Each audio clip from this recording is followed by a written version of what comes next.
ये सब किया उसने एक वादे के लिए।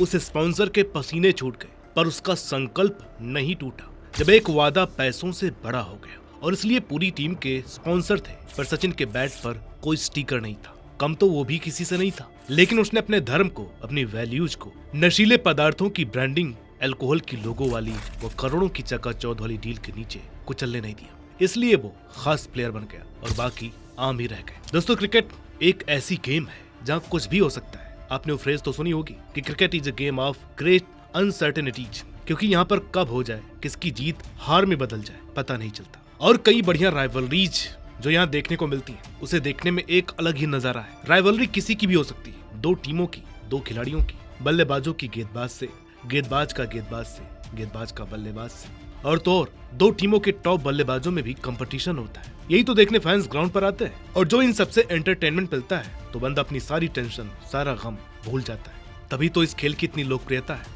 आ देखें जरा कौन कितना दमदार है। अब ये सब तो छोड़िए, कभी कभी तो खिलाड़ी और अंपायर की राइवलरी हो जाया करती है, जिसकी भले ही किसी को उम्मीद ना हो, लेकिन जब भी वो अंपायर उस खिलाड़ी के सामने हो तो उसके गलत डिसीजंस उसे जानबूझकर आउट दे दिया करते हैं। आज तो DRS है, 90s में नहीं थे। वो राइवलरी ऐसी थी जो कोई देखना भी नहीं चाहता था। लेकिन आज हम जिस राइवलरी की बात करेंगे, जो ना तो किसी टीम की, ना ही खिलाड़ियों की, बल्कि एक खिलाड़ी की और एक कंपनी के बीच हुई, मैं दावे के साथ कह सकता हूँ कि 90% लोग इसके बारे में नहीं जानते होंगे। हाँ, अगर आप 90s से क्रिकेट को फॉलो कर रहे हैं तो शायद आपको इस वाक्य के बारे में पता होगा। ये वीडियो देखकर आप ये समझ जाएंगे कि आखिर क्यों सचिन एक ऐसे क्रिकेटर है जिन्हें नॉर्मल इंसानों की कैटेगरी से भी ऊपर माना जाता है। तो वीडियो पूरा देखिएगा। नमस्कार, मेरा नाम है अनुराग सूर्यवंशी और आप देख रहे हैं क्रिक माइंड।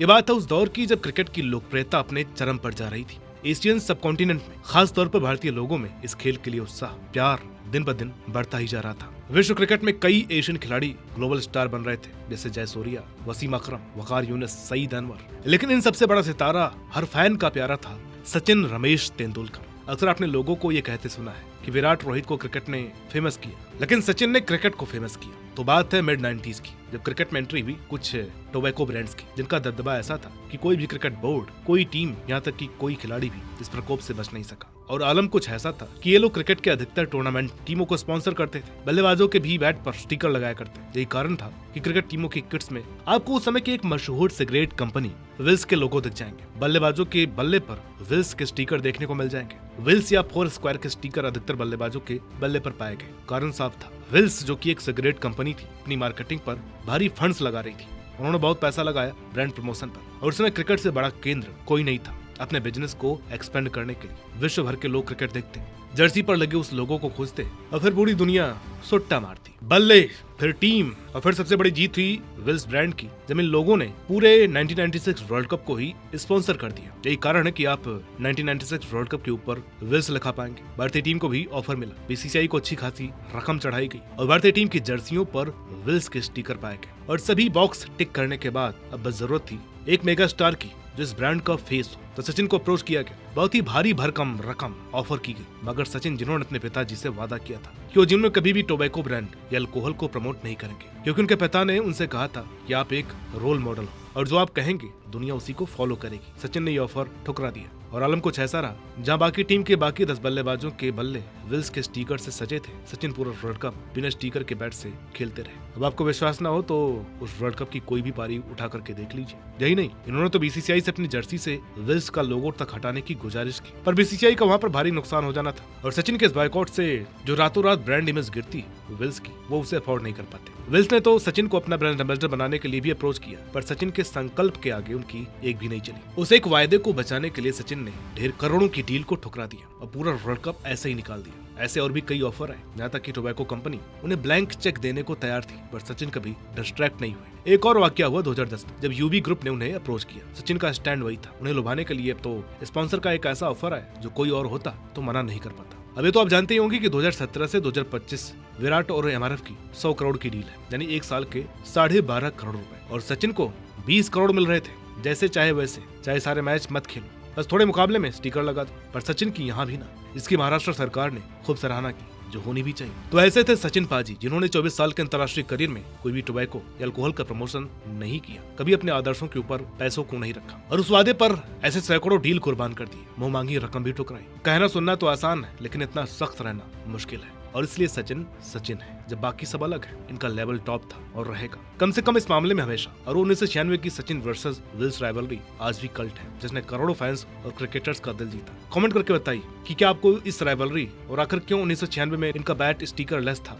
इस मिस्ट्री का पता था? तो कह सकते हैं रोल मॉडल हो तो ऐसे। अब यहाँ तो वर्ल्ड कप विनर कप्तान, मुल्तान के सुल्तान और स्टूपिड लोग शर्म नहीं कर पाते, पान मसाले की ऐड करते। अब इनडायरेक्टली ना बोलते हुए सीधे पॉइंट पर आ जाते हैं। कपिल देव, सुनील गावस्कर और वीरेंद्र सहवाग, जो कि कुछ समय पहले ही कमला पसंद की ऐड में देखे गए, और 2023 में ये लोग पहले क्रिकेट सेलिब्रिटी थे जो इस सेरोग्रेटी एडवर्टीजमेंट के ब्रांड एम्बेसडर बने। ये तो प्रत्यक्ष है, इसलिए आपको पता है। लेकिन रोहित, विराट, बुमराह, धोनी, हरभजन, सूर्या वगैरह वगैरह कितने प्लेयर्स ने मिनट नहीं लगाए इन डील्स को झटपट अल्कोहल प्रमोट करने में। क्रिस गैल, एबी डिविलियर्स, प्लेयर भले ही दिग्गज हो, सारे दिग्गज प्लेयर। हाँ, एबी डिविलियर्स से याद आया, इन्हीं की टीम के एक बेहद ही शांत मगर उतने ही धुआंधार बल्लेबाज थे हाशिम अमला। अब यहाँ पर जब बात अल्कोहल और नशीले पदार्थों की हो रही हो, तो ऐसे में हमारा फर्ज बनता है उस दिलेरी का जिसने अमला को आम से खास बना दिया। कैस्टल लेगर नाम का एक अल्कोहल ब्रांड, जो कि साउथ अफ्रीका क्रिकेट टीम को स्पॉन्सर किया करता था, और हर खिलाड़ी की चेस्ट पर लेफ्ट साइड में क्रिकेट साउथ अफ्रीका लिखा होता था और राइट साइड में कैस्टल लेगर। मगर हाशिम अमला को ये सब गवारा नहीं था, क्योंकि इनके धर्म में दारू हराम है, तो इन्होंने अपनी चेस्ट पर ये लगाने से मना कर दिया, ये जानते हुए भी कि इनकी 50% मैच फीस कटने वाली है। बावजूद इसके इन्होंने अपने सिद्धांतों को पैसों से ऊपर रखते हुए इस ब्रांड को कभी एंडोर्स नहीं किया, जिसकी वजह से फैंस की नजरों में इनकी इज्जत कई गुना बढ़ गई।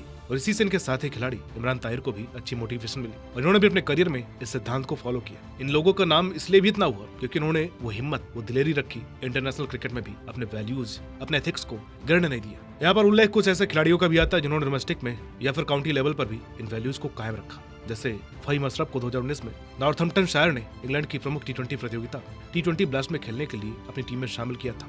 अशरफ भी अपने कई पाकिस्तानी क्रिकेटर्स की तरह इस्लाम के कट्टर फॉलोअर्स हैं और इन नियमों का सख्ती से पालन करते हैं, तो उन्होंने नॉर्थम्पटन शायर मैनेजमेंट को ये सूचित किया कि वो शराब कंपनी के लोगो वाली जर्सी नहीं पहने। नॉर्थम्पटन शायर मुख्य रूप से अल्कोहल कंपनी इंडिया पैल एलए द्वारा स्पॉन्सर्ड है। इनका लोगो जर्सी के बिल्कुल सेंटर पर छपा हुआ है और फहीम ने इसे पहनने से साफ इनकार कर दिया। हालांकि बाद में मामला सुलझ गया क्योंकि काउंटी टीम ने उन्हें बिना लोगो वाली जर्सी पहनने की अनुमति दे दी। ऐसा ही कुछ कारनामा किया था राशिद खान ने। राशिद खान, जो कि अपनी बेहतरीन लेग स्पिन गेंदबाजी की वजह से दुनिया भर में सनसनी बने हुए हैं, आज से नहीं, कल से नहीं, बल्कि पिछले 10 सालों से, जो विश्व भर में अपने टैलेंट का लोहा मनवा चुके हैं, चाहे इंटरनेशनल क्रिकेट हो या फ्रेंचाइजी क्रिकेट। वो पहले भी शराब कंपनी के लोगो वाली जर्सी पहनने से मना कर चुके हैं। अब एडिलेड स्ट्राइकर्स ने उन्हें 2017-18 सीजन में पहली बार BBL में साइन किया। हालांकि टीम के लिए पहले सीजन के दौरान स्ट्राइकर्स के कुछ मेन स्पॉन्सर्स वेस्ट एंड थे, जो बियर का दक्षिण ऑस्ट्रेलियाई शराब बनाने वाला था, जो बियर बनाने वाली कंपनी थी। हालांकि वो टीम और पूरे टूर्नामेंट के बेस्ट बॉलर साबित हुए, लेकिन राशिद खान ने शराब कंपनी का प्रचार नहीं किया और बिना लोगो वाली जर्सी पहनी। फिर ये तो कुछ मिसाल, कुछ ऐसे दिलदार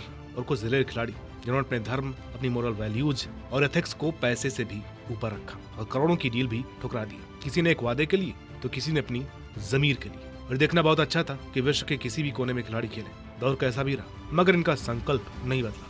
तो आप कमेंट करके बताइएगा कि आपको किस कहानी ने सबसे ज्यादा इंप्रेस किया। मिलते हैं आपसे अगली वीडियो में, तब तक के लिए नमस्कार।